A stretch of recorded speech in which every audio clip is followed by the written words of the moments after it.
Because I needed to be funny to do something with all the attention I got. Like, everyone's staring at me, it's like, oh crap. And I gotta provide them with a moment because they're looking at me thinking that something's gonna happen. And come on, man, who doesn't want to just watch a midget jump around for an hour? That's just fun. Like people pay a lot of money to do that in Mexico, but they don't tell jokes. Most little people, they do comedy unintentionally. They're not trying to be funny. They just are. Like, they're reaching up to grab something on a high shelf, and it's hilarious. This just shows that we can craft jokes and be funny just like anyone else. And it shows if you laugh at yourself, if you take whatever your difference is, because we all have something. I got dwarfism, you're bald, okay. The cameraman has a very small penis. I mean, we all have... I mean, we're like... Yeah, it's right in our view, dude. But if you're able to embrace whatever that difference is and then have fun with it, that's when it doesn't hurt. That's when it becomes a positive, and you can look at things that are beyond just what's on the surface. And that's what I hope people got tonight. Or just laugh.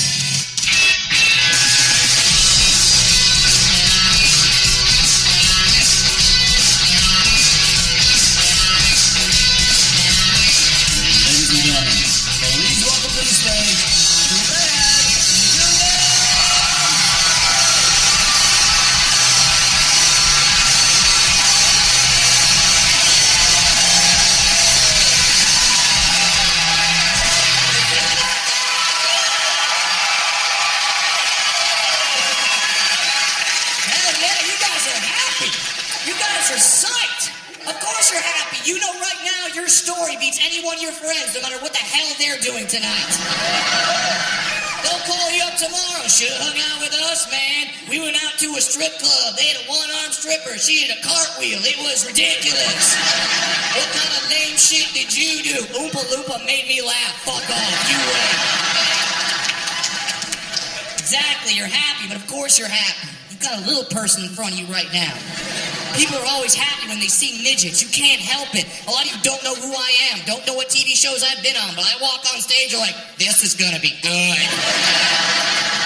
You see a midget, you're happy. You can't help it. No one's ever seen a midget and yelled out, well, now my day has gone to hell. That is not happening. You see this, you're smiling, you're laughing, you know there's a good shot, you got a parade and some candy coming your way. You're happy as hell. Doesn't matter. You can get fired from your job, find out your wife is blowing some other dude. You walk down the street, you see me, you're just... That's why we are not using midgets properly in this country. We have normal jobs. We should not have normal jobs. They should be giving midgets to cancer patients. Sorry, sir, discovered you have cancer. Damn it, here's your midget. Fuck yeah!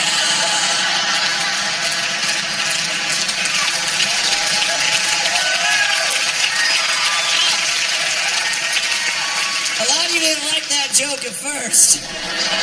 Then I finished it, you're like, we will absolutely support that charity. We will support that. We should do a 5K. We should do a 5K. They're dwarves. We should do a 2.5K. We should do a...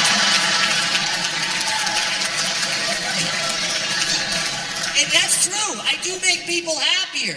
I did a show one time. A woman came up to me after the show and said, Brad, you're funny. I run a children's hospital. I would love it if you came down to the children's hospital, entertained the children, brought them some smiles. I said, yes, that's perfect.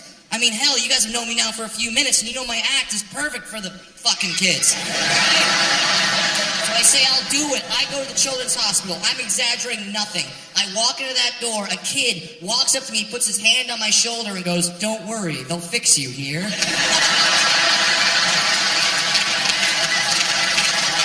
Apparently, you're not allowed to karate chop the sick kid, okay? You're not allowed to do that. Why did you... I'm there on my Saturday giving up my free time to help him. He's got to piss on my self-esteem? And it happened over and over again. I was walking around the hospital. There would be all these I mean, God bless them. They'd be walking around, dragging their oxygen tanks behind them like that. Then they would look up and see me and go, Jesus, glad I don't have that. Oh my God, that was sad.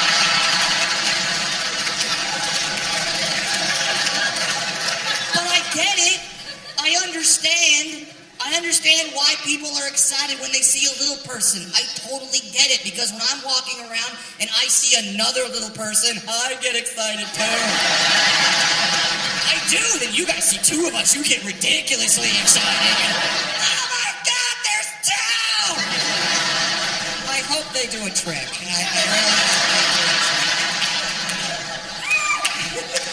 I do. I get excited when I see another little person. I'm not thinking about this constantly. It's not always on my mind. I don't walk around all day in my head just, I'm a midget. I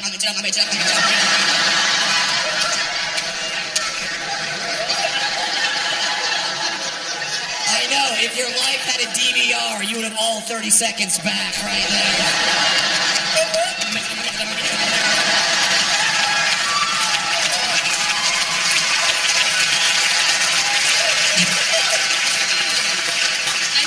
So, and when I'm walking around and I see a little person, I get happy. Now, if the other dwarf I see is a male, if I see a male little person, I get excited. But at the same time, I know I have to fight him.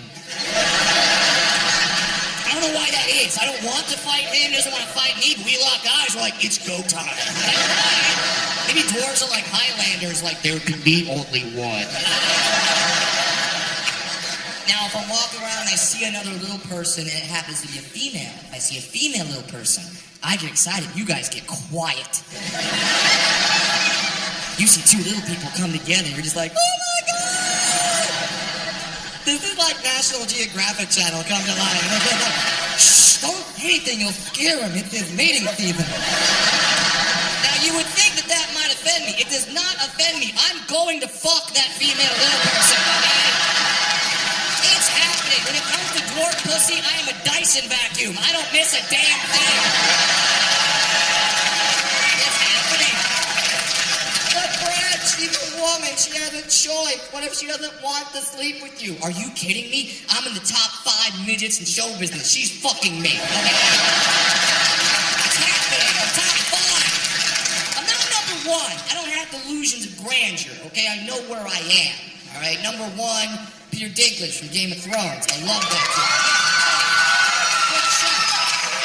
Number 2 is this guy named Wee Man from Jackass. He's pretty cool.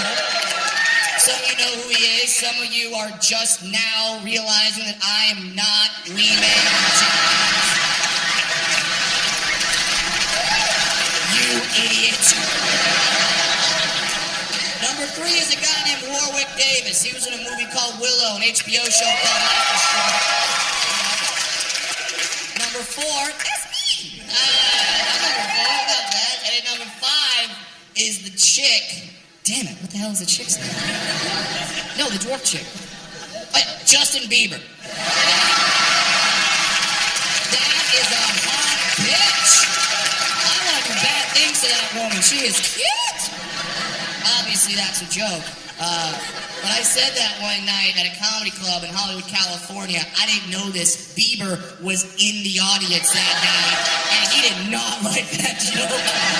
He did not like it. He walked up to me after the show. He's like, "You're a son of a bitch, hey, that was not very nice of you to say."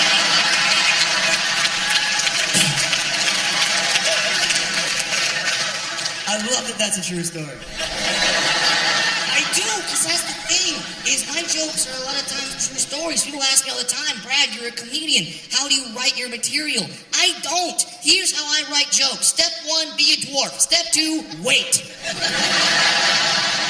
Funny shit's gonna happen to you. I never know when. It's not like I look down, 3 o'clock, funny shit's about to happen. No, it's not like that. It just happens randomly. Like not too long ago, I took my mom out to lunch. Now, before I go on with this joke, just know that my mom is not a little person like me. And my dad, not a dwarf. No. I know, we don't have to all come from the same tribe.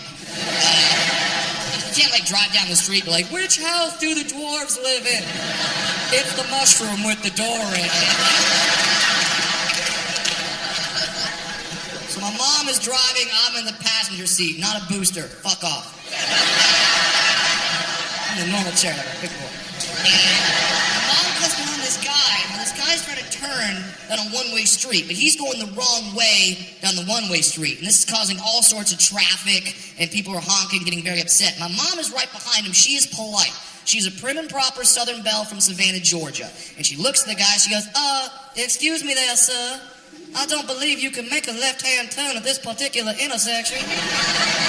I know, you hear that? You are eliminated right now, don't you? Like, that's my mom. And then this guy proceeds to look at my mother and goes, why don't you shut the fuck up? I'm killing you right now, okay? I'm killing you. You say that to my mom? That's my mom. I love my mom. She gave birth to me. And just so you know, giving birth to a dwarf is not easy. It's not like you just sneeze and we fly out of there, okay? Like, the doctors are sitting there with a catcher's mitt, like, that doesn't happen. No, it is very hard to give birth to a little person. When I was born, my head was about the same size as it is right now, okay? To understand what that means. And my mom never complained. She never once complained. My dad, he complains about it all the time. He tells me, like, you realize that was the first pussy you ever tore up? But yeah, that's my mom. She gave birth to me. I will defend this woman. I will die for this woman. So I get out of the car and I start yelling at this guy. What the hell did you just say? What the hell? Get out here. Get out here, you son of a bitch. Let's go, asshole.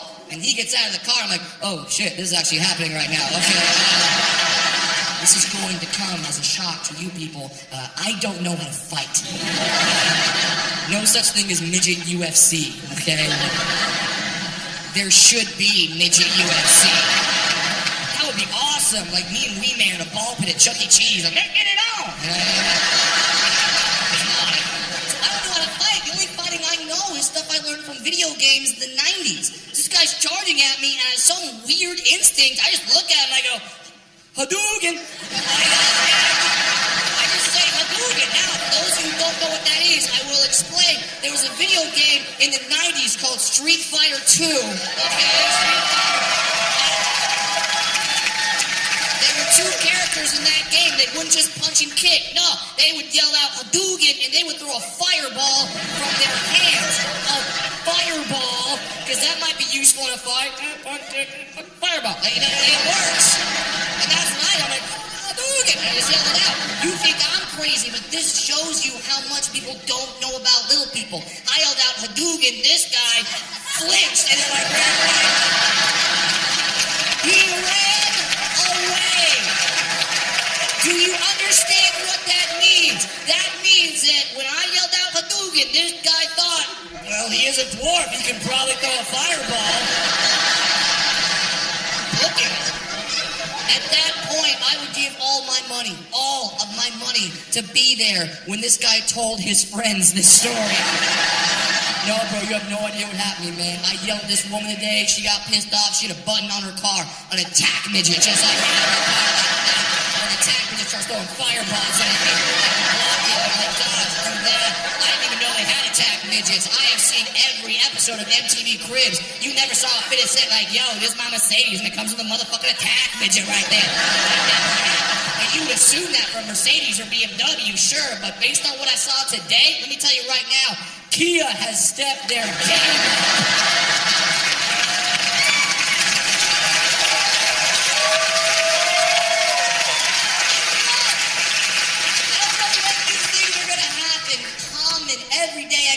Can turn into crazy stories at any time. I was having lunch not too long ago with one of my best friends, Adam, and we're at a McDonald's. I know, I've made it in show business.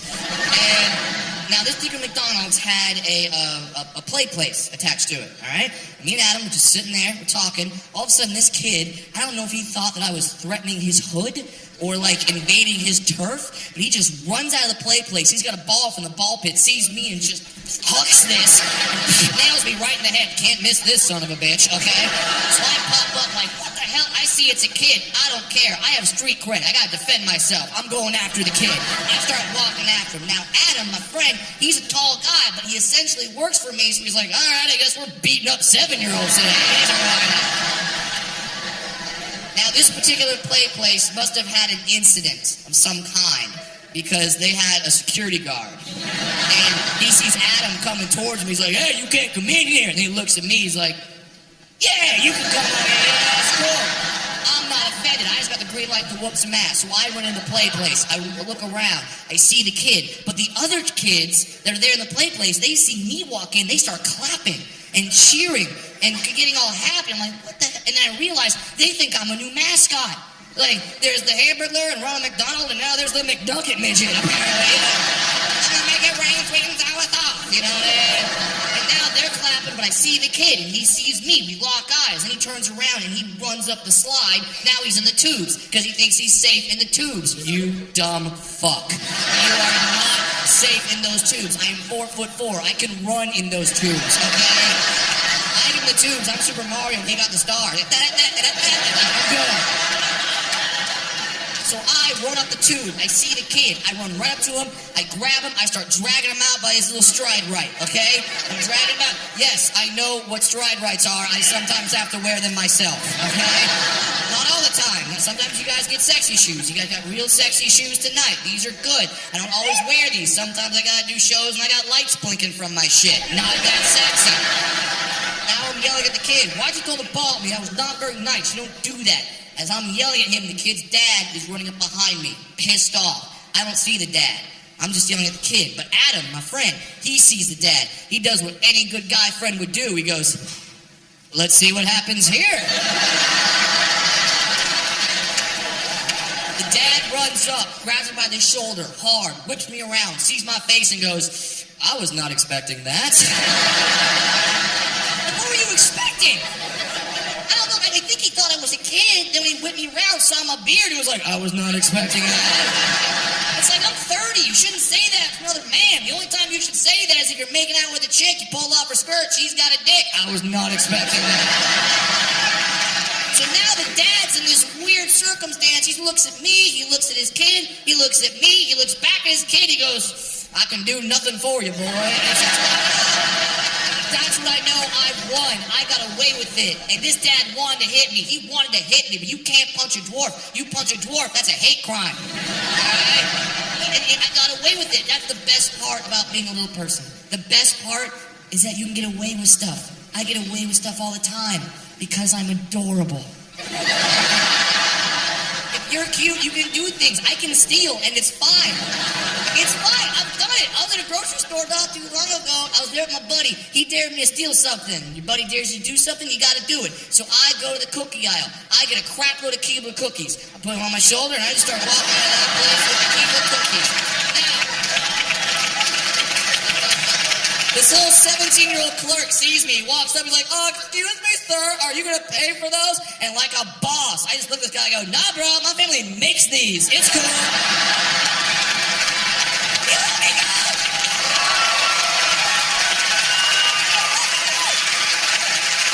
Of course he let me go. In his mind, he's like, yeah, he's here doing quality control. I can't stop that from happening. This stuff happens to me all the time. It happens in my normal life. It happens during shows. I had a show not too long ago. A group of 4 women came to my show. And one of the women in this group of 4 has something that's called achondrophobia.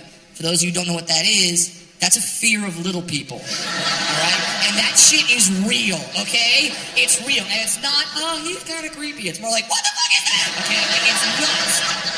Now, here's the best part of the story. The 3 friends brought this woman to my show, sat in the front row. All of them knew she had achondrophobia. And they were all just sitting there like, this is going to be a hoot. Oh my God. Now, I'm all for a good practical joke. I love a good prank. Just warn me, okay? Send me a tweet, an email, something, so I know what's gonna happen. If I would have known that this woman was afraid of little people, I would have run on stage wearing a Viking helmet. But I didn't know. So I walk out on stage like I'm gonna do my normal show. I reach up to grab the microphone. Before I even touch the microphone, this woman stands up and in front of the entire audience just goes, Jesus Christ! Remember, I don't know why she's doing that. I'm trying to do a show. A woman yells, Jesus Christ. I start looking around. Is Tim Tebow here? So I look at her, I'm like, sweetheart, what is wrong with you? And she goes, I'm afraid of little people. All right? First of all, fuck you. How could you be afraid? How could you be afraid of little people? It's not like this shit is contagious. I can't walk up to you, bite your knee, and you go, I'm Milky. So I asked her, I said, why are you afraid of little people? I'm going to tell you what she said. Just please understand this is what she said, okay? Not what I said. I didn't go home. I didn't write this down like, oh, I think this would be really funny. I don't think this is funny, but it's what happened. So here we go. I say, why are you afraid of little people? She goes, every time I see a little person, I just know they're going to rape me.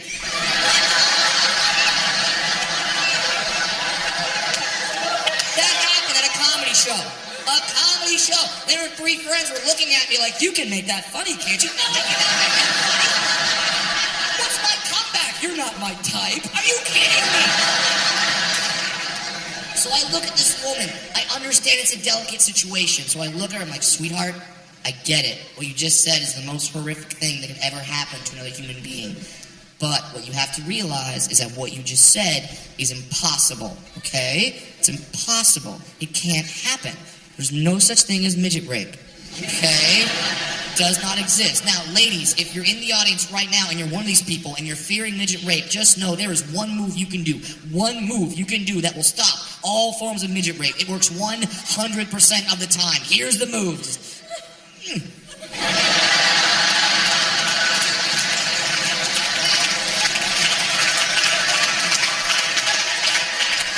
Some of you are waiting for another move. No, that's it. That's the way to palm, forehead, bam. Like, you do that, I'm stuck waving.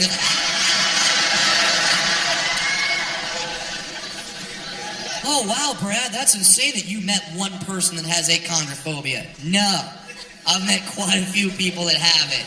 It's pretty common, which is weird. I've even met one celebrity that has it.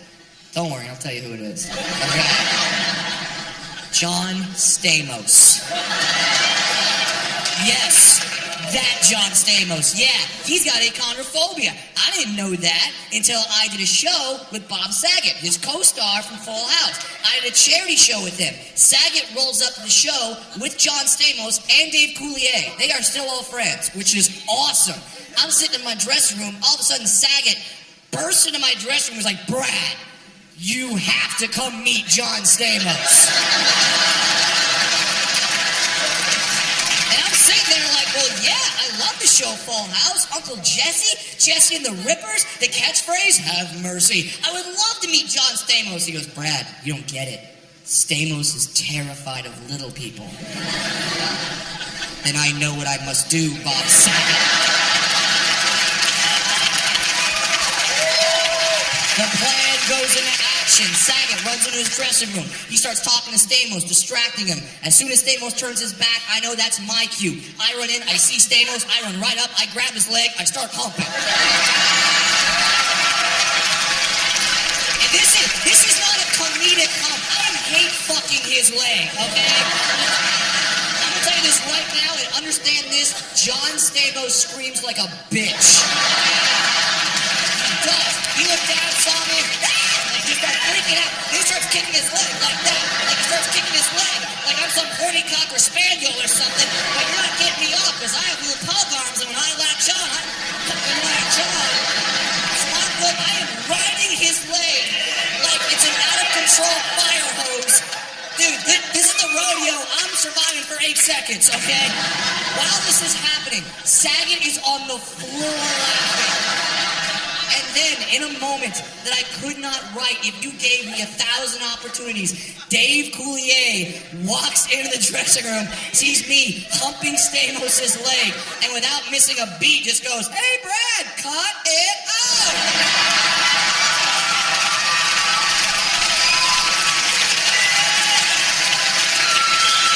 I can die now. This is my life. It's insane. Stuff happens here. Stuff happens when I travel. Stuff happened when I took a trip recently to Brazil. I went to Brazil for the World Cup, and that was amazing. It was an unreal experience. But I'm going to tell you guys something right now. Brazil is scary, okay? It's scary. scary because I thought it was all like that. It's not. It's scary. Like black guys from Detroit are like, I ain't going to Brazil, motherfucker. I didn't know it was scary until I applied for a Brazilian visa. And they handed me a pamphlet. This pamphlet said 5 easy steps to survive in Brazil. Yeah, they don't do that when you go to Italy, okay? It'll be one step. Make sure you wear a helmet when you're on the scooter. Ciao. Like, that would be it. Not Brazil. Step number 1, make sure at all times you carry on you a fake wallet and a fake cell phone for when you get mugged. Key word there, when you get mugged. Not if, when. This is gonna happen. Step number 2, make sure you blend in. Try not to stand out in any way. How do I blend? This does not blend, okay? I am the world's largest keychain. Do you understand that? This doesn't, the only way I'm blending is if I get off the airplane, there's 500 of my people going, that's it. So I go to Brazil, and I got mugged. I did. Yeah, I got mugged. I got mugged after the USA-Germany game. I watched the game. I go out to the corner. My friends say, hey, Brad, we're going to go get cab. Wait here. We'll bring the cab to you. I say, fantastic. I'm waiting there. All of a sudden, something long and hard jams into me. And at first, I'm kind of like, ooh, somebody likes me. If I look over, nope, that's a gun. That's a gun. And the guy goes, wallet, phone, now! But then I realized I read the pamphlet. I have a fake wallet and a fake phone on me. I'm almost excited to be mugged. I'm like, oh my God, I trained for this. I hand the fake wallet, the fake phone. He takes it, he runs away. My friends see what happened. They run up to me very concerned. Brad, oh my God, are you okay? We saw what happened. Are you hurt? I'm laughing the entire time. They're like, Brad, why are you laughing? I'm like, because I read the pamphlet. I gave him the fake wallet and the fake phone. And 3 days before I came to Brazil, I was really bored. I took the fake phone. I took about 38 pictures of my dick. I did. I was bored one day. I'm like, click, click, click, click, click, and I got it. Now I'm just picturing this guy going home. I got a cell phone. I got a thing. What the fuck? Why does a dwarf have a bigger dick than me? America.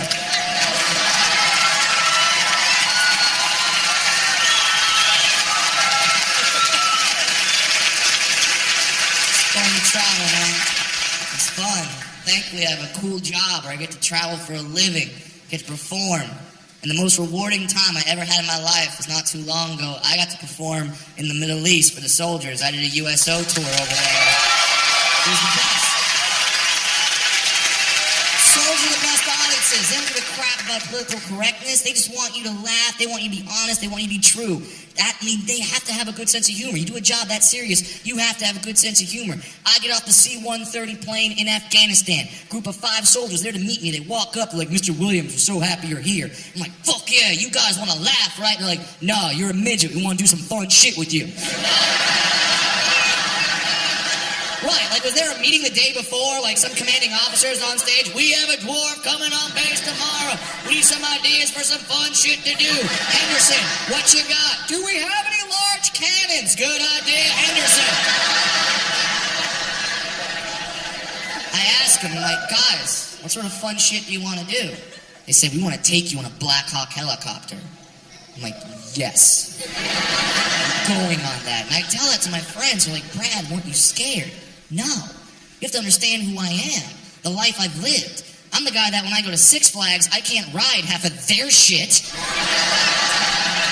And now the U.S. government just said, you see that death machine? You want to hop on? Erection. I'm good.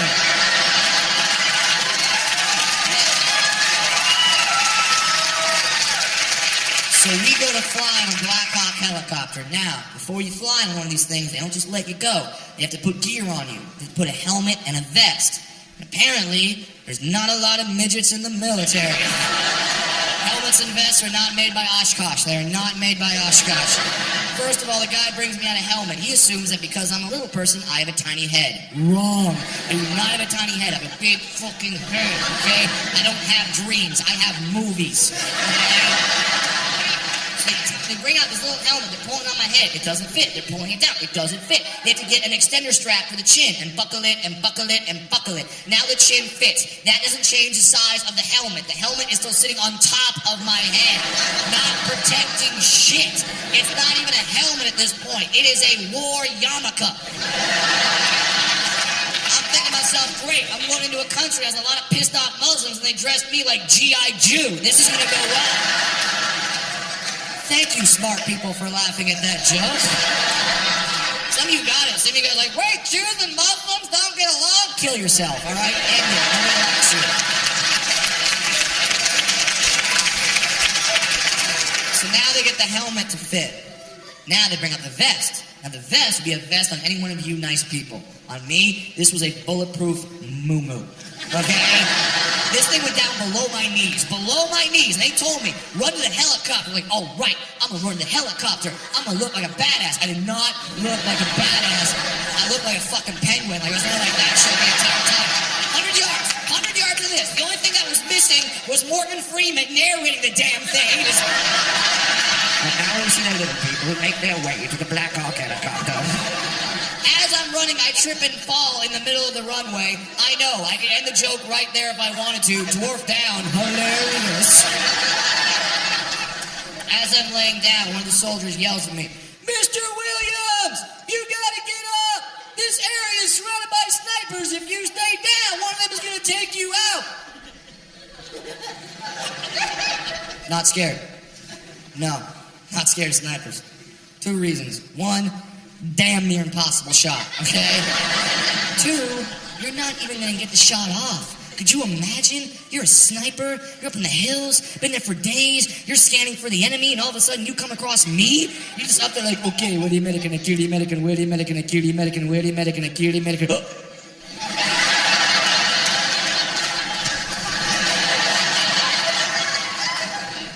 I'll command, get the fuck over here right now. I'll command, get the fuck over here right now. You have no idea what I'm looking at right now. No idea. If I were to describe to you what I'm looking at right now, I would only be able to describe it as happiness. I'm looking at happiness right now. When I die, fuck the 72 virgins. I want one of those. So now I get up, make my way to the Black Hawk helicopter. Now, Black Hawk helicopter is about yay high, alright? I can't get in that. I'm wearing the Mooma vest. I look at the soldier, I'm like, hey bro, can you help me out? He says, no problem. Pull the lever, the little handicapped helper step, flies out. Sweet. Except for the helper step was about that freaking high.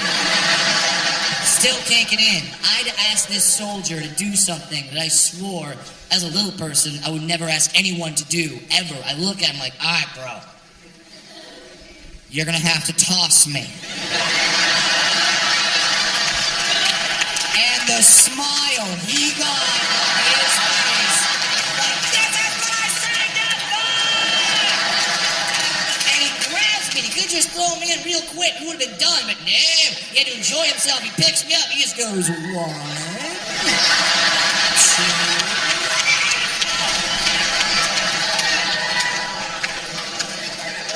He finally picks me up. He tosses me in. I get in, sit down, buckle up, good to go. But before we start flying, pilot turns around. Pilot has a little speech for us. And this is the speech that I hear right before I take my first helicopter flight in Afghanistan. Pilot looks at us and goes, all right, Mr. Williams, this is Bagram Air Force Base, Afghanistan. Some shit goes on here. We don't anticipate anything to happen, but something might happen, and we do have to prepare you for such a scenario. What sometimes occurs, these particular helicopters, they get fired upon by something called an RPG, rock repellent grenade. You might know it as a bazooka. If this is to happen, you'll hear the words fire in the hole, followed by our machine gunner onboard return fire. If you hear our gun go off, it is no longer a combat simulation. It is a real-life war scenario with real-life consequences. We'll do everything in our power to keep you alive. We'll do some evasive maneuvers. You're curled up in a fetal position. You'll be fine.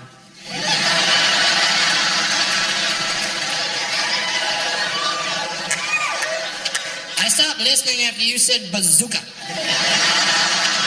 Now I'm scared. Now I'm terrified. But I can't show fear. I'm on a helicopter with a bunch of 18 and 19-year-old badass Marines. I can't be a 30-year-old man like, I don't think this is a good idea. So, all right, Brad, just shut up Try to be cool. I'm glad I had that attitude. Because we took off. Oh my God, this was so much fun. We start flying over the base. Soldiers are describing the base to me, the function of the buildings. I'm cracking jokes. They're laughing. We're having a great time. Then we flew outside of the base. And you want to know what happens? When a Black Hawk helicopter flies outside of the base, you have to test fire the machine gun to make sure it works. They didn't tell me that. No. They told me, hear the gun go off, kiss your ass goodbye. That's what I heard. So we get outside the base, out of nowhere, you just hear, fire in the hole!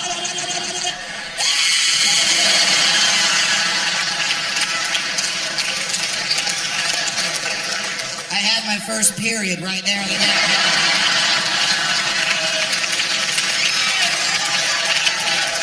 I was looking around like I hope Kotex comes in camouflage. This is a heavy flow day. I had fun there, man. I had fun. I learned a lot. I thought we only had American troops over there. Not the case. We have a lot of different soldiers from a lot of different countries over there. I got to meet and talk to these brave young men and women. And oh man, ladies, now I know what you mean when you say you love accents, because, yeah. I talked to this one British soldier for like an hour, and I'm just staring at him like, don't ask, don't tell. And it was that sexy British accent, that South London Jason Statham type British accent. Oh my God, ladies, you could be on a date tonight, but if some guy taps you on the shoulder, you turn around, and all you hear is, hey, I was looking at you from across the room. I thought to myself, there's a pig looking better out there. Gonna tell you what, I'll go BMW 325R, so we can go out there, shake your roll in the back here, 30 minutes. That's why they call me the transporter, bitch. Like, guys, I just preheated every oven in the room. You're welcome. That's a sexy accent. Now, just because you have an accent, do not think it is automatically sexy. There's a hierarchy to these things, okay? British, up here. Australian, up here. Indian. That's it. Ladies, you're not going to have the same reaction if you turn around and all you see is, excuse me, my little delicate desert flower. I was looking at you from across the room, and might I say, you are so exquisitely beautiful that if you were to be in my country, you would be more sacred than a cow. Oh yes. I would like to do some bad things to you. I would. If it were up to me, I would take you home, split your legs, and I would eat you like curry. Yes, I would. What? I cannot talk dirty to a woman just because I'm Indian? Let me tell you something. I can talk dirty. I will say some filthy things. I want to bend you over, grab your hair, and whisper something soft and sexy in your ear like, who's your customer service representative?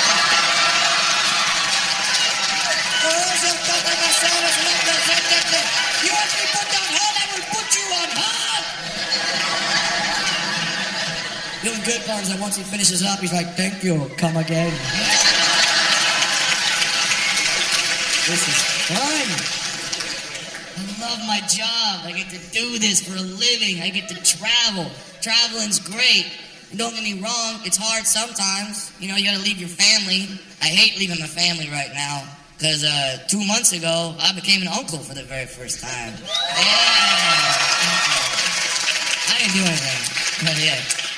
My sister gave birth to a healthy baby boy. His name is Liam. And like, I saw her pregnant for the whole 9 months, but I didn't really think about it until he was born. And then my brother-in-law comes in with Liam, and he looks at me and goes, hey, congratulations, you're now Uncle Brad. And he hands me Liam. And I look at him. I didn't know what love was. I had no idea. And now I'm staring at him going, oh, this is what this is. I love you. I love you unconditionally and without prejudice, and you have done absolutely nothing to deserve this love. Nothing. Your life resume reads shit once. That is it. But I love you, and I'm having this moment of realization of the most powerful emotion in human existence. And my dad from the back of the room just yells out, you know he's gonna be wearing your clothes in like 2 weeks?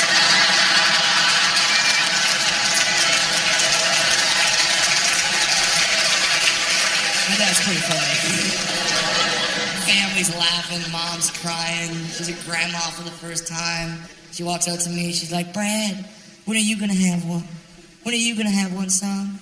You'll be an excellent father. You'll be a good provider for a family. You should absolutely have yourself a child.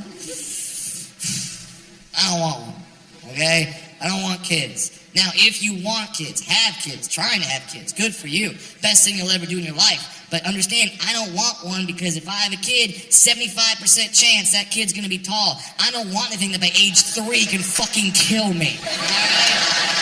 How do you even discipline that kid? You're like, you're in timeout. You're in timeout, Dad.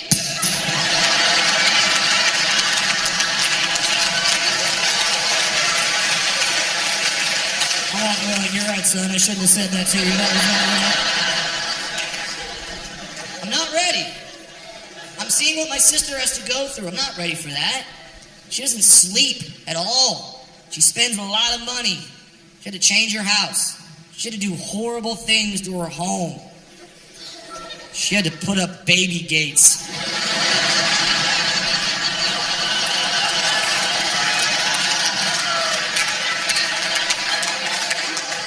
Fuck baby gates. Fuck baby gates. I hate baby gates, okay? You guys know what baby gates are, right? You have a room in your house, you don't want the baby to go in, you put up a little baby gate, stops the baby from going into that room of the house. Great. It also stops midgets from going into that fucking room, okay?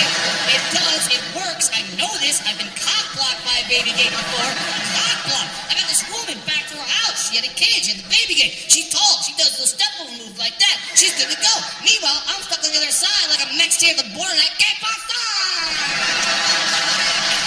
¿Por qué?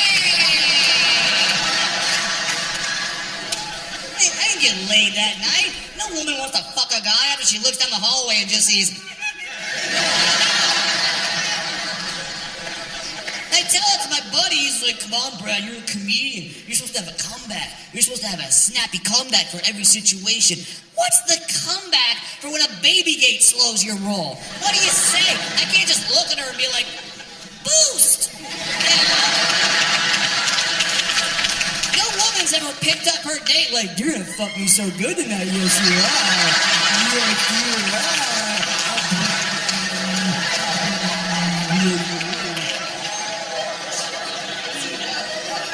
I didn't get laid that night. But don't feel sorry for me. Don't be in the audience right now like, oh, Brad didn't get laid. Please. Okay? I do all right. Now, I understand. This is not the stereotype of what women draw up in their minds as being attractive. I get that. But I'm a realist, okay? I don't want those women. I want the women that came to my show tonight, sat down, saw me run out on stage, and went, oh, bucket list. All right, that's what I want. That's what I want.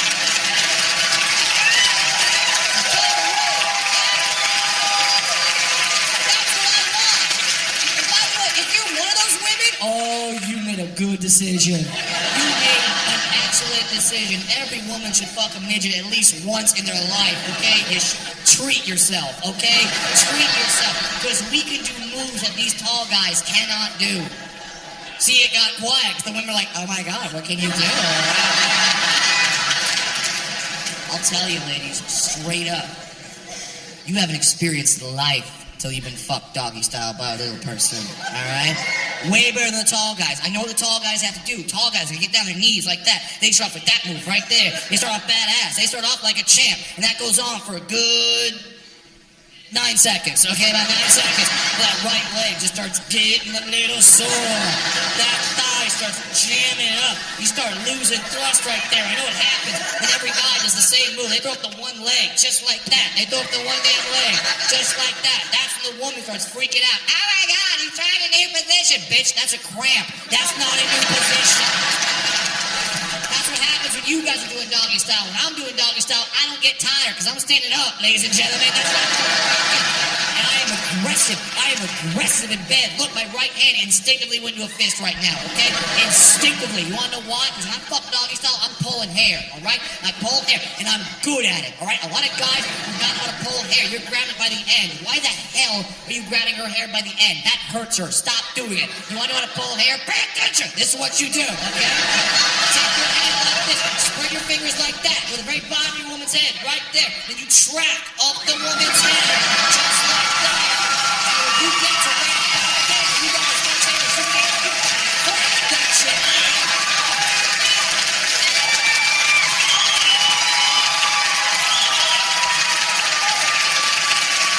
Women love it! Unless you're fucking a black woman, then do not pull that woman's hair. Never pull a black woman's hair. She will cut you.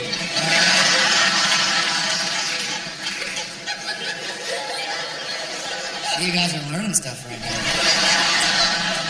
We're communicating. That's the important part. That's what a lot of people don't do in their relationships. They don't communicate. You gotta be able to communicate. Talk. Tell us what you want. Ladies, tell your man exactly what we need to do to please you. Exactly what we need to do. Details. Don't just look at your pussy like it's a Rubik's Cube, like, solve that one, fucker. Stop it. Don't get me wrong. I get why you do it. You do it because you assume it's easy to please you. For you, very easy to please a man. Every guy wants the same thing. Doesn't matter where you go. You could be in the deep south. You know, I dare you would, I want a blowjob. You know what I mean? Go up to Connecticut. My God, loving, I can go for a blowjob. Like, same shit. We could drop you up in Africa and be like, blowjob, that's it. It's easy. Having sex with a dude is like walking into an IKEA with an Allen wrench. Like, oh my God, this works on everything.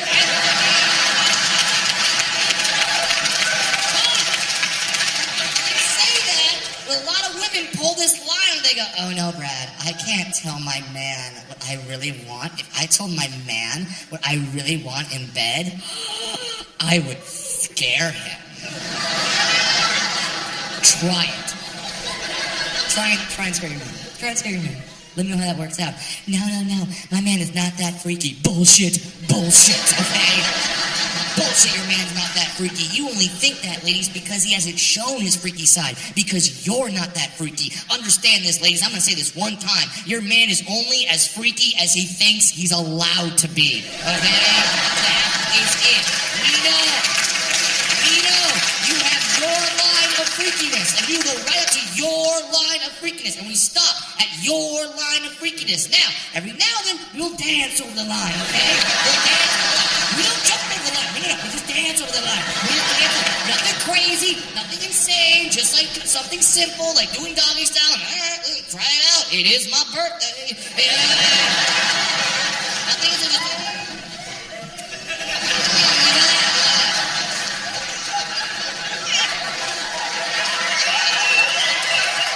By the way, if you know what I did there, I love you.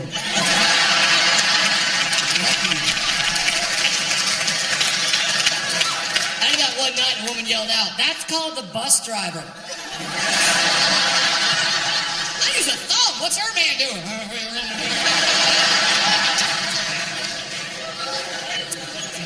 Brad, you don't get it. My man's just not that freaky. All right. Try this then. One night, let's go up to your man. Like, hey, baby, tonight, it's all about you. Whatever you want, I will do. I will not object. I will not say no. I'll not say yes, but secretly harbor ill feelings towards you, which I'm going to bring up in a fight that we're going to have for about 6 to 8 months from this date today. I've already planned it. No. Whatever you want tonight, I will do. Tonight, baby, I am yours. Ladies, if you ever say that to your man, get a helmet. It's going crazy that night, okay? There's going to be whips. There's going to be chains. At some point, a closet door will open. I'm going to run out. All right, here's the helmet. Let's do this. We're freaky, okay? There's a reason why something called the Devil's Threesome exists, okay? All right, you guys got quiet. You don't know what the Devil's Threesome is. It's okay. I'll tell you. Regular threesome, 2 women, 1 man. Gift from God. Devil's Threesome, 2 guys, 1 girl. All right, a couple whores in the audience. Awesome. That's awesome. You guys are down. Perfect. That's the thing. I'm not judging you. I'm just saying, like, most women, they say that. They're like, oh, yeah, my man, he wanted to do that. He wanted to be in the Devil's Threesome. No, he did not. He did not want that. No man wants that. No man is having sex with a gorgeous woman like, you know what would make this better? More dicks. We do it because we just want to make you happy, ladies. And I know this because I've been in a Devil's Threesome before, okay? Don't worry, I'll tell you the story. I was in a bar one night with my friend, just hanging out. We look over, we see a gorgeous woman sitting all by herself. And guys, back me up. You never see gorgeous women just by themselves. We're like, oh my God, we have to go talk to her. One of us has got to get her. So we both go up. We start talking to this woman. After about 30 minutes, she goes, oh my God, I am taking both of you home. And we both looked at her and went, why? She said, because it's always been my fantasy. I want two men to turn me into the London Bridge. My friend is 5'10". This is going to be a leaning tower of Pisa, bitch. She's like, I don't care, let's go. So I looked at my friend and said, listen, she's hot. We're going to do this. We're going to do this one time, then we'll never speak of it again, not to each other, not to anyone. So we go back to her place to have the 2.5-some.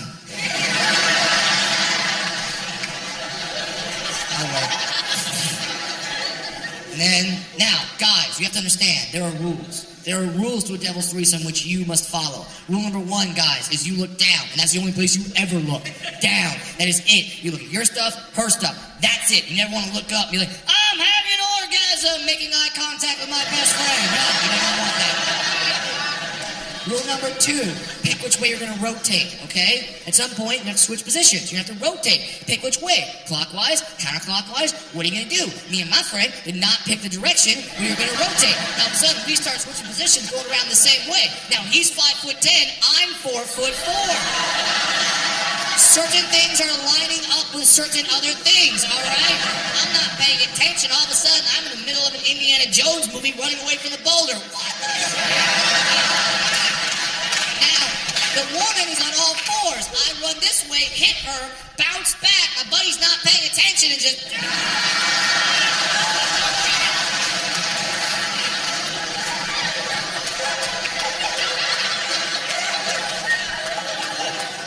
He paintbrushed me.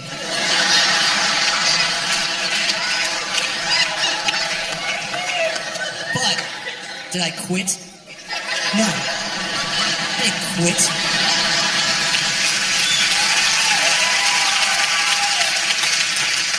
I don't care, ladies. I don't care. I have one rule in bed. I don't come till you do, okay? That is my rule. I don't care that I have to do it looking like I'm in a battle scene from the movie Braveheart. No, I don't care. And I tell it to some of my guy friends who are like, I don't know, bro, it sounds pretty gay to me. Listen, we are all at least a little gay, all right? We're all just a little gay. Some are more gay than others. And if you are, that's fine. But don't try to be there like, no, Brad, I'm not gay at all. Really? You've never once looked at a V-neck shirt and thought, I think that looks good. Pretty fucking gay, okay?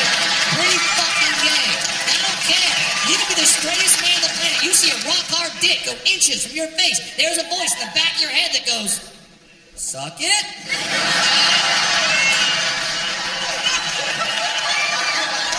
I didn't do it, all right? I didn't actually do it. I was just passing by. I thought to myself, I know what to do with that thing. We're learning, people. We're learning. You learn stuff from a comedian tonight. You can learn stuff from the internet, video games. You can learn stuff, all right? Ladies, I want your man to be better for you. In order for him to be better, you have to understand how men learn, how men get better. We don't learn through nagging. No. You nag in one ear, out the other. Doesn't work. Understand this, ladies. Your man is an incentive-driven creature, reward-driven creature. We like knowing that if we do lose something, we get something in return. That's how we function. You think about things like college football. They can't pay the players. So what they do on a lot of teams, player does something right, goes to the sideline, coach puts a little sticker on that fucker's helmet. And that tells the world he did something right. Perfect. Ladies, you want to have some great sex? You should keep a stack of stickers on your nightstand. Right? A stack. And have them in different colors based on how good the guy does. Have a gold one, a silver one, a bronze one, a blue one that says participant. And coach them up. Coach them up, all right? Men respond to those halftime speeches. There's a reason why coaches give them. They fire up guys. So ladies, you want to have amazing sex, look at your man and be like, hey, baby, we're fucking tonight. But before we do, team meeting right now. Team meeting, okay? Huddle up right now. I need you to know something. You gotta know something right here. You gotta know this right here. This is what we play for right here. This is your pussy, baby. This is your pussy. And it's in your house. You have to understand something. Just because I say it's your pussy doesn't automatically always make it your pussy. No, because there are other men out there, big men, strong men, handsome men. They want to take this pussy from you. They want to take your pussy. Right now, ladies, start pacing. Are you gonna let another man do that to you? Are you gonna let another man come into your house and take what is rightfully yours, what you have rightfully earned? No, you're not gonna do that. You're the man I know. You're the man I love. You're going to stand up for this pussy. You are going to defend this pussy. Because when you're in this house, you must protect this pussy! Guys, if we hear that, we'll act like we're in the locker room before the game, like, this is what we do! This is what we do! And we will attack like never before. And when we hit that right spot, just, wow! Stick her right the head. That's what you got right there. Ladies and gentlemen, my name is Brian Williams. Thank you guys so much.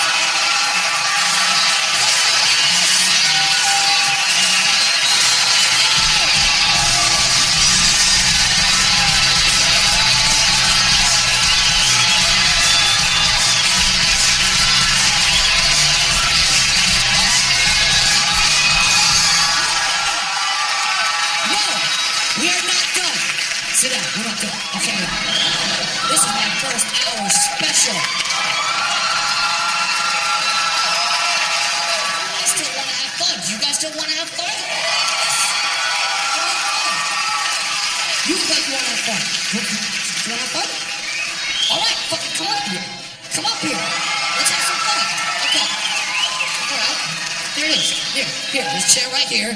I want you to sit down right here. Now here's the deal. This is my special. This is a pinnacle for comedians. We dream about this. We gotta do something crazy for my special. We gotta do something that helps you guys remember who I am. How are we gonna do that? I think I know what we're gonna do, because you guys are never gonna forget the night you saw Brad Williams perform, and then at the end of the night, you saw this hot woman get a lap dance from a midget.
Mm-hmm.